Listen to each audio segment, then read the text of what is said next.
Salut à tous et bienvenue sur la chaîne de la Grimpe Facile. Aujourd'hui les amis, on se retrouve dans la vidéo finale de la fabrication du mur d'escalade. Enfin dans cette vidéo on va pas trop construire, on va plus fixer des prises. Mais enfin bon, vous avez compris, c'est une vidéo bilan, donc on va voir un petit peu...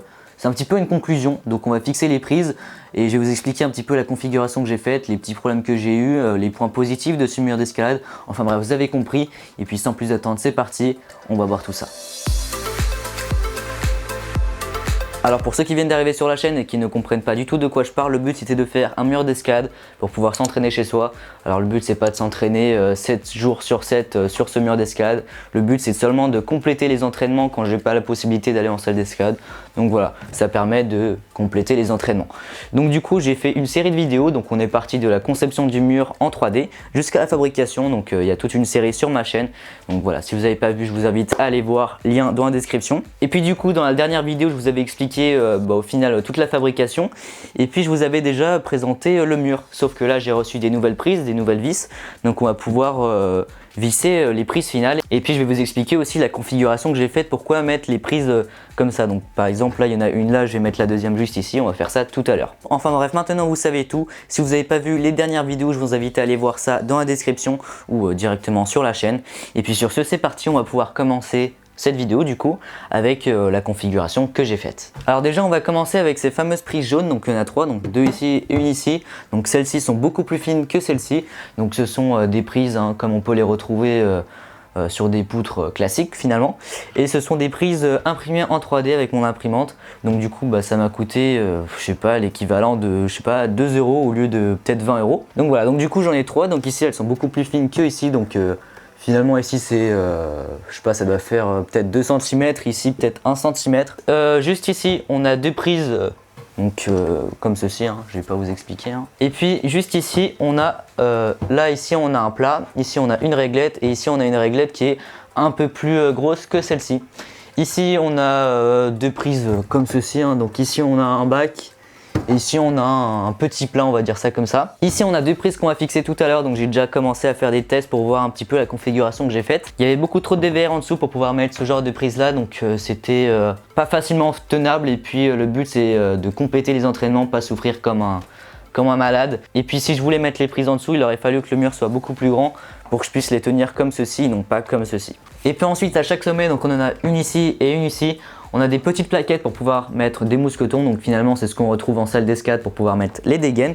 Et puis du coup ça me permet de fixer mes anciennes prises de chez Max Climbing, donc ce sont des prises plutôt cool, vous voyez, ici, ici, ici. Enfin bref, ce sont des super prises et puis du coup ça me permet de faire différents exercices parce qu'on peut les abaisser jusqu'au sol à peu près pour pouvoir faire des pompes sur des prises qui bougent finalement. Et puis du coup pour résumer au niveau des prix, les plaquettes on est à peu près sur 50 centimes l'unité. Ensuite les réglettes ça m'a coûté 2 € les 3. Et puis ensuite le pack de prises rose, donc il y en a il me semble 5 ou 6 au total, donc il y en a encore dans la boîte. Il me semble qu'on était sur 30 € le pack de 6 ou 7. Ensuite il y a plein de prises que j'ai achetées d'occasion qui sont neuves. Donc c'était par je sais plus quelle entreprise, je vous mets ça juste ici, il me semble que c'était Expression, je suis pas sûr. Et ça m'a coûté une vingtaine d'euros, ce qui est pas du tout cher pour des prises d'escalade. Alors pour vous ça peut paraître cher, mais au final des prises d'escalade ça vaut vraiment très très cher parce que c'est en résine avec du grip, donc ça coûte vraiment cher. Alors du coup les prises qu'on va fixer, donc j'ai commencé avec les noires, donc je les avais fixées en dessous parce que c'était prévu pour le dessous, mais au final c'est vraiment trop physique. Et on va pas se le cacher, j'y arrive pas surtout. Donc ces deux prises là on va les décaler en haut. Et puis ici il y avait ces prises là, donc du coup on va les décaler en bas. Ensuite on avait deux bacs en dessous, donc on va les garder en dessous. Donc je vais trouver une petite configuration, on va peut-être fixer ça là, je vais voir ça. Et puis sur ce c'est parti, on va fixer tout ça. Alors pour fixer les prises on a besoin de deux choses. Tout d'abord on a besoin d'un embout, donc dans mon cas c'est une clé manuelle, mais vous pouvez aussi utiliser une choqueuse. Donc là je suis en immeuble donc ça fait un bruit incroyable, donc je vais pas du tout utiliser ça, donc je le fais manuellement. Et puis surtout pour quelques prises il n'y a pas besoin d'une perceuse ou d'une choqueuse si vous préférez. Et puis la deuxième chose c'est une vis, donc les vis ça vaut à peu près 40 centimes, ça dépend des tailles, mais globalement ça dépasse pas les 1 €. Et puis voilà, c'est tout ce qu'on a besoin. Après derrière le mur il y a des inserts qui nous permettent finalement de visser les vis. Donc voilà, juste avant de fixer les prises, je vais vous expliquer les 2-3 petits problèmes que j'ai eu. Tout d'abord, je vous l'avais dit dans l'épisode précédent, de base on avait mis une seule épaisseur de plaque, ce qui faisait à peu près 7 mm pour l'épaisseur du mur finalement. Et puis quand j'avais testé pendant la fabrication c'était super, sauf que quand je l'ai testé au plafond, la plaque elle gondolait, donc elle se pliait un petit peu. Et donc là du coup j'ai ajouté une deuxième épaisseur. Donc comme j'avais une très grande planche, j'avais juste à recouper une fois et puis c'est bon. Et donc du coup là ça me fait une épaisseur de mur de 1,7, ce qui est parfait. Et la deuxième difficulté c'est que du coup la plaque, c'est mon père qui l'a fait parce que j'étais à Paris et lui il était en Normandie, du coup il pouvait le faire, enfin bref c'est compliqué. Il a mis de la colle pour fixer les plaques, ce qui est à la fois un point positif et négatif parce que sinon ça allait pas tenir la plaque. Sauf que comme il y a les inserts derrière, quand tu utilises de la colle sur des inserts, c'est pas top parce que du coup le pas de vis il est faussé et c'est pas top. Ce qui fait que là en gros quand j'utilise des nouveaux points comme par exemple je sais pas celui-là ou celui-là, ce que ça va faire c'est que ça va être chiant. Donc il va falloir les tarauder les inserts. Tarauder ça veut dire quoi? Ça veut dire refaire le filetage. Donc normalement il y a un petit appareil qui est fait pour ça, sauf que moi j'utilise les vis directement. Et puis voilà, c'est un petit peu la seule petite difficulté que j'ai quand j'utilise des nouvelles inserts. Donc quand je l'utilise plusieurs fois, par exemple celle-ci, si je veux remettre une prise, ça sera parfait. Par contre si je veux utiliser une nouvelle insert comme celle-ci, ça risque de faire de la merde, donc le pas de vis il est bouché si vous préférez. Enfin bref, je vais arrêter de parler, je sais pas si vous avez très bien compris, en tout cas si vous avez des questions c'est dans les commentaires. Et puis sur ce, on va fixer les prises. A few moments later. Voilà, première prise enlevée.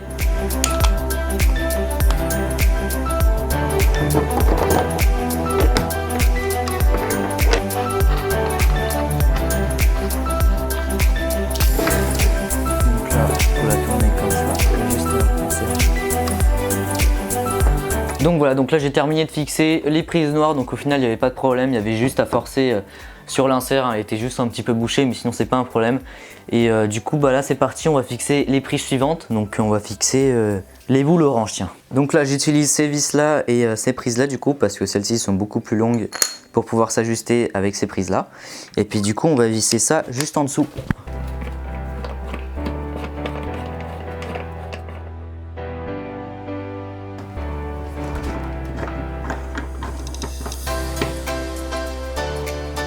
Ok, donc là on va fixer les prises bleues, donc vous allez voir à quoi elles ressemblent. Donc je vais fixer ça ici et ça ici, j'espère que ça va passer. J'ai jamais utilisé les inserts qui sont là, donc j'espère que ça va passer du premier coup. Voilà, donc là exemple typique, on ne sait pas si il faut forcer parce qu'il y a de la colle ou si on n'est pas dans le bon filetage. Donc parfois la vis elle se met de travers, ce qui fait que au final on peut pas serrer jusqu'au bout. Donc là c'est ce qui vient d'arriver, donc je vais regarder si au final l'insert est bouché ou pas. Là en l'occurrence elle n'est pas du tout bouchée, c'est juste que la vis est de travers.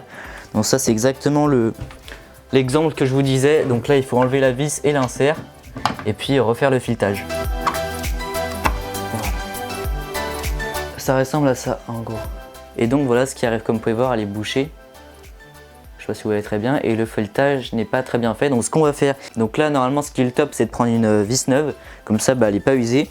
Donc là j'en ai plus donc j'ai pas le choix. Et puis là le but c'est de retourner l'insert, donc normalement la vis elle se met comme ceci, sauf qu'on va la retourner et on va visser. Donc là en gros je prends la pince parce que là du coup il faut refaire le filetage et il faut forcer. Puis là le but c'est de faire ce genre de choses, vous voyez, c'est faire des allers-retours comme ça. Hop, donc là la vis elle passe de l'autre côté. Voilà, ça a l'air d'être pas mal, on va refaire un aller-retour.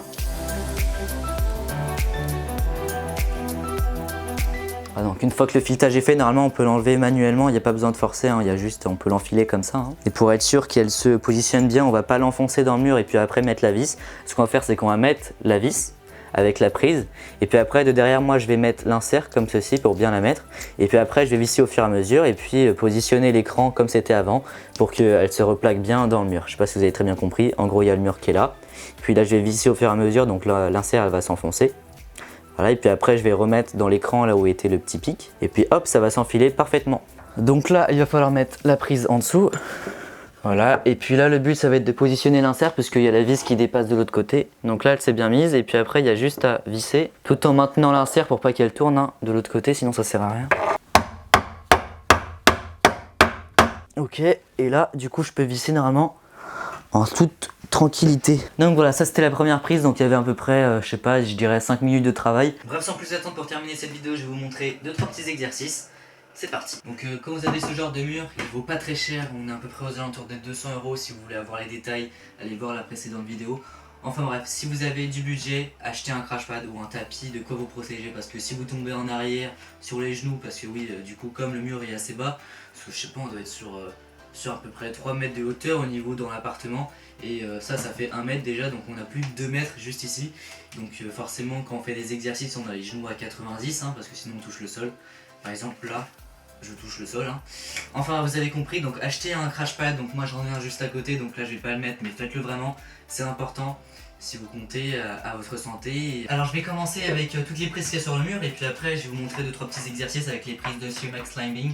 Donc bien sûr il y a vraiment une tonne d'exercices avec ce mur, donc il y a les réglettes, enfin vraiment on a énormément de combinaisons, c'est pour ça que c'est un avantage de faire ce genre de mur. En fait toutes les prises qui sont ici, on est vraiment sur de la compression, on n'est pas vraiment sur de la tenue, on est plus sur de la compression juste ici et un petit peu sur de la tenue de prise. Donc, par exemple juste ici c'est de la tenue de prise, et puis là c'est pas vraiment de la compression, un tout petit peu, mais enfin bon.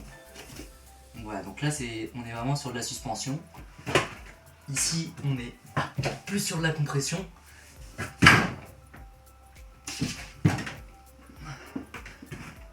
Voilà, donc là on est pas mal. Après on peut redescendre à 2 mains. Voilà, donc là vraiment ici on est vraiment sur une pince, c'est pas un bac comme on peut le voir à la caméra, c'est vraiment une pince. On peut faire de la suspension comme ceci. Par exemple on peut travailler comme ça à 45 degrés. On peut faire de la tenue de prise ici, suspension, ou même à 90. Donc voilà, donc ça c'était un petit peu les possibilités avec ce mur là. Bien sûr il y en a vraiment beaucoup. Maintenant je vais vous montrer les possibilités avec les prises de chez Max Climbing.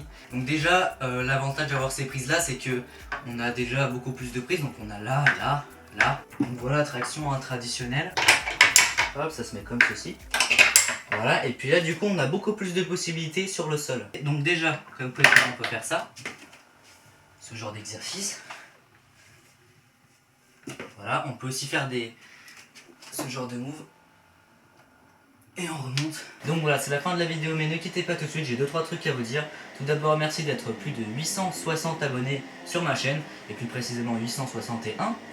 Enfin bref, un très grand merci à vous. Donc je sais, je suis pas très actif sur la chaîne parce que j'ai déjà ma chaîne principale à gérer, lien dans la description.